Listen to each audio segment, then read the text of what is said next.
Hello. पता नहीं क्यों मैं बैठी हुई थी और मैंने सोचा कि एक छोटी सी वीडियो बना लेती हूँ। बाद में प्रॉपर बनाऊँगी अपने पूरी प्रेगनेंसी जर्नी पर, लेकिन मैंने सोचा कि बाद में तो मेरी हालत बिल्कुल डिफरेंट हो जाएगी, तो अभी भी थोड़ी सी शो कराऊँ, दिखाऊँ कि क्या हालत हो गई है। This is my 9th month. I am 34 weeks pregnant अल्हम्दुलिल्लाह। और अब बस हो गई है, लिटरली बस हो गई। अब सिर्फ और सिर्फ टाइम गिन रही हूँ और दिन गिन रही हूँ, वीक्स देखती हूँ कितने रह गए हैं, कब होगा, क्योंकि अब ये टाइम आ चुका है कि ना ही सोया जाता है, ना बैठा जाता है, ना लेटा जाता है और ना खाया जाता है। जी, तो सीन अब ऐसे हैं कि खाया पिया सब कुछ जाता है और सोया नहीं जाता। उस टाइम पे मैं ये कहती थी कि इस करवट लेटो तो नहीं सो सकते, उस करवट लेटो तो नहीं सो सकते, लेकिन सो जाते हो आप। जितने घंटे, जितने मर्जी देर दिल करे आप सो जाते हो। अब आप अपनी मर्जी से नहीं सो सकते। अब आपने अपनी बेबी की मर्जी से सोना है, उसकी मर्जी से उठना है। वो जब सोएगी तो आपने सोना है, वो जब उठेगी तो आपने उठना है। उसको जब फीड चाहिए आपने उसको फीड देनी है, उसको जब पैम्पर चेंज, उसका डायपर जब उसने चेंज करवाना है आपने वो करना है। तो उस टाइम पे मैं गिले करती थी, हाय मैं सो नहीं सक रही, हाय मैं ये नहीं हो रहा, मैं खा नहीं सक रही, लेकिन फिर भी आप खा लेते हो चीजें। फर्स्ट ट्राइमेस्टर जो है ना मेरा बहुत ज़्यादा मुश्किल गुजरा था। पहले महीने में मुझे इतना बहुत ज़्यादा फील तो नहीं हुआ, लेकिन जैसे ही वो एंड होने लगा था ना, और जब सेकंड और थर्ड मंथ था मेरा, बहुत बुरी हालत रही मेरी। बहुत ज़्यादा नौजिया होता था मुझे, इतना ज़्यादा कि मैं प्याज की स्मेल, टमाटर की स्मेल, इवन मतलब जब कोई खाना बनता था ना, मैं नहीं वो वहां पर मैं नहीं बैठ सकती थी। 1.5 महीना मेरे घर में खाना नहीं पका। मेरे नीचे आंटी रहती थी, वो लोग अब चले गए हैं, अल्लाह उनका भला करे। वो लोग इतने अच्छे लोग थे कि पूरा 1.5 महीना नीचे से खाना आता था ट्रे में सच के प्रॉपर। मानी को मैं वो दे देती थी कि वो खाएं, और मैं मोस्टली ब्रेड खाती थी और या फ्रूट्स खा लेती थी। बस ये 2 चीजें थी जो मैं खा पाती थी। मुझे डॉक्टर ने नोजिया के लिए टैबलेट दे दी थी, वो मैं इसका नाम यहाँ मेंशन कर दूंगी, आप वो देख लीजिएगा। हर एक ही डॉक्टर डिफरेंट जो है ना आपको टैबलेट्स और दवाइयाँ सजेस्ट करेंगी आपके अपनी बॉडी के लिहाज से कि आपको क्या चीज़ सूट कर रही है और क्या नहीं कर रही। फिर ये हुआ कि मैं बहुत सुस्त रहती थी और मैं बस लेटी रहती थी, या मेरा कोई काम करने का भी दिल नहीं करता था, क्योंकि मुझे नौजिया इतना सवेयर होता था ना कि सोच आपकी। जब सुबह उठती थी तब नहीं होता था, जब मैं कुछ खा लेती थी, मैं अपना ब्रेकफास्ट ख़त्म करती थी और उसके बाद शाम हो रही है, और जैसे जैसे टाइम गुजरता जाता था ना मेरी हालत अजीब होती रहती थी। तो इस तरीके से ना मेरा फर्स्ट ट्राइमेस्टर गुजर गया। मैंने जो उस टाइम पे कुछ टाइम पे थोड़े थोड़े क्लिप्स बनाती गई थी कि ये चीज़ें हो रही थी, ये कंडीशंस थी, तो मैं वो साथ साथ यहाँ पे अपलोड करती जाऊंगी, आप लोग देखती जाइएगा।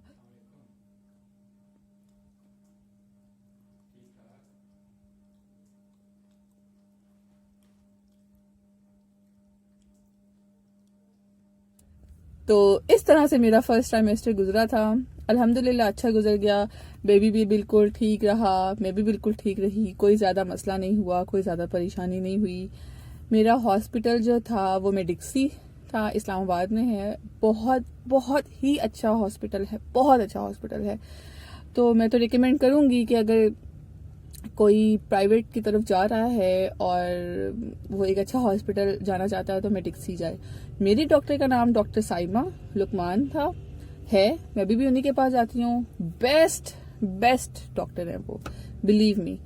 और सेकंड ट्राइमेस्टर मेरा बहुत अच्छा गुजरा, मतलब 4, 5 और 6 मंथ ये मेरे अच्छे थे। मैंने इसमें काम भी बहुत किए, मैं घर पे भी काम करती रही, मैं वीडियोस भी बनाती रही, और हम लोगों ने टिकटॉक्स भी बहुत बनाए, वीडियोस पे हमने बहुत काम किया। और दूसरा ये कि ये सारा टाइम ना ये कोविड और पेंडेमिक और ये सारा कुछ था, फ्रस्ट्रेशन बहुत ज्यादा थी, हम कहीं बाहर नहीं जा सकते थे, तो घर पे ही रहते थे, वीडियोस बनाते थे, एंजॉय करते थे, पेंटिंग्स कर लेती थी, ड्राइंग्स कर लेती थी अपनी। और इस टाइम पे मेरा नौजिया बिल्कुल खत्म हो चुका था और बिल्कुल ऐसे थे जैसे नॉर्मल हूं मैं। 4th मंथ के बाद जाके ना 5th में मुझे हल्की हल्की मूवमेंट स्टार्ट होना शुरू हुई और मैं बहुत खुश हो जाती थी। ओह अच्छा अच्छा ये मूवमेंट हो रही है, अच्छा यहाँ पे ऐसे हुए, ये मूवमेंट थी, ये क्या था। शुरू में नहीं पता लगता, लेकिन आहिस्ता आहिस्ता आहिस्ता ना आपको पता लगना शुरू हो जाता है कि ये भाई बेबी की मूवमेंट है और एंजॉय करो इस चीज को। और सीरियसली मुझे हर कोई कहता था कि इस टाइम को एंजॉय कर लो, इस टाइम को एंजॉय कर लो, और मैं कहती थी क्या एंजॉय कर लूं इस टाइम को, मुझे गुस्सा आ रहा है। आपके हार्मोनल चेंजेस बहुत ज्यादा होते हैं और कभी भूख लगती है, कभी बहुत ज्यादा लगती है, कभी बिल्कुल नहीं लगती, गुस्सा आता है, कभी बहुत खुश होते हो। अक्सर आप ऐसी मतलब देखें, एहतियात तो आपने करनी है ना, तो अक्सर ऐसी चीजें होती थी आप करना चाह रहे हो लेकिन वो फिर आप नहीं कर पाते हो क्योंकि आपको पता जी आप अपने इस प्रेगनेंसी फेज में हो, अब आपका ये मन चल रहा है तो अब आपने ऐसे नहीं करना, तो फिर गुस्सा भी आता था। लेकिन जो कहता था ना कि इस टाइम को एंजॉय कर लो, वो बिल्कुल ठीक कहता था। अब मैं आप लोगों से कह रही हूँ कि जो लोग प्रेग्नेंट हैं या जो इंशाल्लाह आगे होंगी, अपनी प्रेगनेंसी पीरियड को बहुत अच्छा एंजॉय करो, क्योंकि उसके बाद बेबी जब आएगा तो वो एक एंजॉयमेंट बहुत अलग है। लेकिन उस टाइम पे ना आप नहीं रहोगे, आप वो हो जाओगे जो बेबी आपको बनाना चाहेगा। जब बेबी नहीं है ना, जिसका फर्स्ट टाइम होगा, तो उसको फिर पता लगता है कि अब मेरी सारी जिंदगी यही है, अब मैं बाद में हूँ, मेरा बच्चा पहले है। और सीरियसली ऐसे ही है, हम लोगों के साथ अब यही हो रहा है। हम लोग बहुत सारे काम करना चाह रहे हैं, हम लोग वीडियोस बनाना चाह रहे हैं, हम लोग स्क्रिप्ट्स लिख के रखे हुए हैं, हमने बहुत सारे काम किए हैं, लेकिन हम नहीं कर पा रहे हैं क्योंकि हमारे बेबी को अभी हमारी जरूरत है। She is now 2 months old और उसको अभी कोई रूटीन उसकी सेट नहीं है। उसका दिल करता है वो रात को सोती है, उसका दिल करता है वो रात को नहीं सोती, मोस्टली वो रात को नहीं सोती। तो हम लोगों को उसके लिए देखना पड़ता है, जागना पड़ता है, तो इसलिए ना हमारी नींदें पूरी हो रही हैं, ना हम लोग सेट हो पा रहे हैं, ना हम अपने कोई काम कर पा रहे हैं प्रॉपरली। आहिस्ता आहिस्ता आहिस्ता चीजें सेट हो जाती हैं। ये भी एक फेज है, इसको भी बस सब यही कहते हैं एंजॉय करो, तो अब हम लोग एंजॉय कर रहे हैं। तो अब बारी आती है 3rd ट्राइमेस्टर की। 3rd ट्राइमेस्टर आपका बहुत मजेदार होता है। आपने वेट गेन कर लिया होता है, आप प्रॉपर, आपको भी और दूसरों को भी फील हो रहा होता है कि ये बंदी प्रेग्नेंट है और ये अब इस मंथ में होगी। अच्छा, मेरे साथ ये सीन था कि मैं जब 9th मंथ में भी थी, अगर मैं कोई वीडियो अपलोड करती थी या मैं कोई पिक्चर अपलोड करती थी तो पता नहीं लगता था दैट एम आई प्रेग्नेंट और नॉट। मुझसे लोग पूछते थे कि किधर है भाई बच्चा, और किधर हो भाई तुम, पेट तो नजर नहीं आ रहा, तुम तो वैसी की वैसी हो। और मैं जो वीडियो है वो भी मैं अपलोड करूंगी कि 9th मंथ में जो हमने लास्ट एक वीडियो बनाई थी वो कौन सी थी और उसमें मैं क्या हरकतें कर रही थी। तो मेरा जो 3rd ट्राइमेस्टर था अल्हम्दुलिल्लाह वो भी बहुत अच्छा गुजरा। मुझे बेबी के डिलीवरी भी अल्हम्दुलिल्लाह बिल्कुल ठीक हो गई, नॉर्मल डिलीवरी थी। और उसके बाद मेरी प्रेगनेंसी पीरियड भी अच्छा रहा, मेरा डिलीवरी पीरियड भी अच्छा रहा। बाद में मुझे थोड़ा सा मसला हो गया था, आई सफर्ड अ लॉट, मुझे मेस्टाइटिस हो गया था और ये हो जाता है, मुझे इसके बारे में बिल्कुल नहीं पता था। जितना मैंने पढ़ा ड्यूरिंग प्रेगनेंसी अपने बारे में, प्रेगनेंसी के बारे में, आफ्टर बर्थ, डिलीवरी के बारे में, नॉर्मल डिलीवरी कैसे होती है, सिजेरियन कैसा होता है, बच्चे को कैसा रखना है, माँ ने क्या करना है क्या नहीं करना, मैंने बहुत पढ़ा। लेकिन मैंने मेस्टाइटिस के बारे में कुछ नहीं पढ़ा था और मुझे कुछ नहीं पता था कि ये क्या होता है। और जो जब हुआ है मेरे साथ, अल्लाह माफ करे, मैं उस चीज को सोचना भी नहीं चाह रही। मुझे नहीं समझ आ रहा कि मैं कैसे एक्सप्लेन करूं उस दर्द को, उस टाइम को, उस तकलीफ को। मेरी फुल प्रेगनेंसी जर्नी में मेरी एक फ्रेंड थी हिबा, उसने मेरा बहुत साथ दिया। वो लड़की हर वक्त अवेलेबल थी मेरे लिए। मैंने उसको जब मैसेज किया, जब कॉल की, जब मैंने व्हाट्सएप किया, हिबा मेरे साथ ये हो रहा है, हिबा अब मेरे साथ ये हो रहा है, क्योंकि उसका भी हॉस्पिटल में डिक्सी था, उसकी भी डॉक्टर साइमा थी, उसकी भी नॉर्मल डिलीवरी थी। तो वो बहुत उसने मेरा साथ दिया, मैंने हर चीज उससे पूछी और फिर उसने मुझे बताया। अच्छा, होता ही है ना कि आप अपने पेरेंट्स से भी पूछते हो, मामा से पूछ लिया आपने, अपनी खाला से पूछ लिया, आपकी सास ने आपको कुछ चीजें बता दी, बट वो अपने जमाने के उससे बताएंगी। वो अपने टाइम से रिलेटेड बताएंगी। तो फिर वो अब वो टाइम और अब का टाइम बहुत ज्यादा डिफरेंट है। तो हिबा का टाइम और मेरा टाइम बिल्कुल सेम है।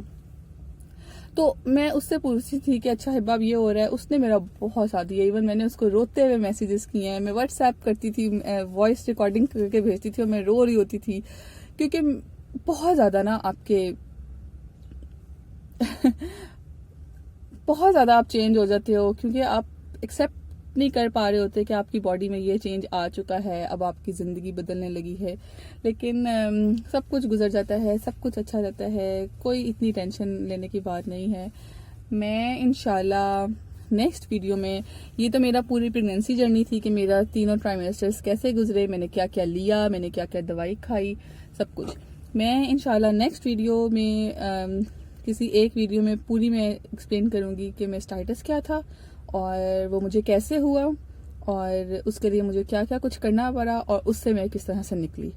और हाँ, एक चीज़ मैं बताना भूल गई, मैं चाहती थी शुरू से कि नॉर्मल डिलीवरी हो मेरी, और मेरी बहुत ज़्यादा कोशिश रही कि बस please Allah ji normal delivery हो, क्योंकि आजकल तो अब आप जिसका भी सोच सुनते हो वो आपको यही पता लगता है जी कि सिजेरियन हुआ, ये मसला हो गया था, सिजेरियन हो गया, ये मसला हो गया था, सिजेरियन हो गया। मैं नहीं चाहती थी कि अल्लाह ना करे कि मेरे साथ कोई मसला हो और मुझे सिजेरियन की तरफ जाना पड़े।